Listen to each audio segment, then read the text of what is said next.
Пертусин представляет собой упаковку в виде сиропа в объеме 100 мл, является отхаркивающим средством.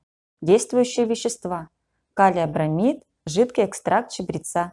Экстракт травы чабреца оказывает отхаркивающее действие, увеличивает выделение мокроты, способствует ее разжижению и выведению из дыхательных путей.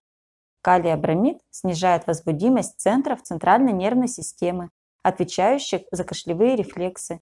Показания к применению.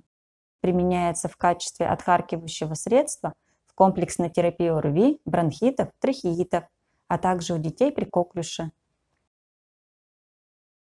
Сироп – густая жидкость от светло-коричневого до темно-коричневого цвета с ароматным запахом. Способ применения и дозы. Принимают внутрь взрослым и детям с 3 лет после еды. Взрослым 1 столовая ложка 3 раза в день. Детям от 3 до 6 лет по пол чайной ложки или 1 чайная ложка 3 раза в день. Детям от 6 до 12 лет по 1-2 чайные ложки 3 раза в день. Детям старше 12 лет по 1 десертной ложке 3 раза в день.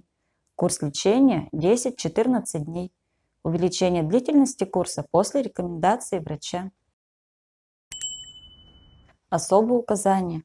Препарат не следует применять одновременно с противокашлевыми лекарственными средствами, так как это затрудняет откашливание разжиженной мокроты. В период лечения соблюдать осторожность при управлении автотранспортом и механизмами. Отпускается без рецепта врача. Перед применением необходимо помнить, что имеются противопоказания, необходима консультация специалиста. Хранить в защищенном от света месте при температуре не выше 25 градусов. Хранить в недоступном для детей месте.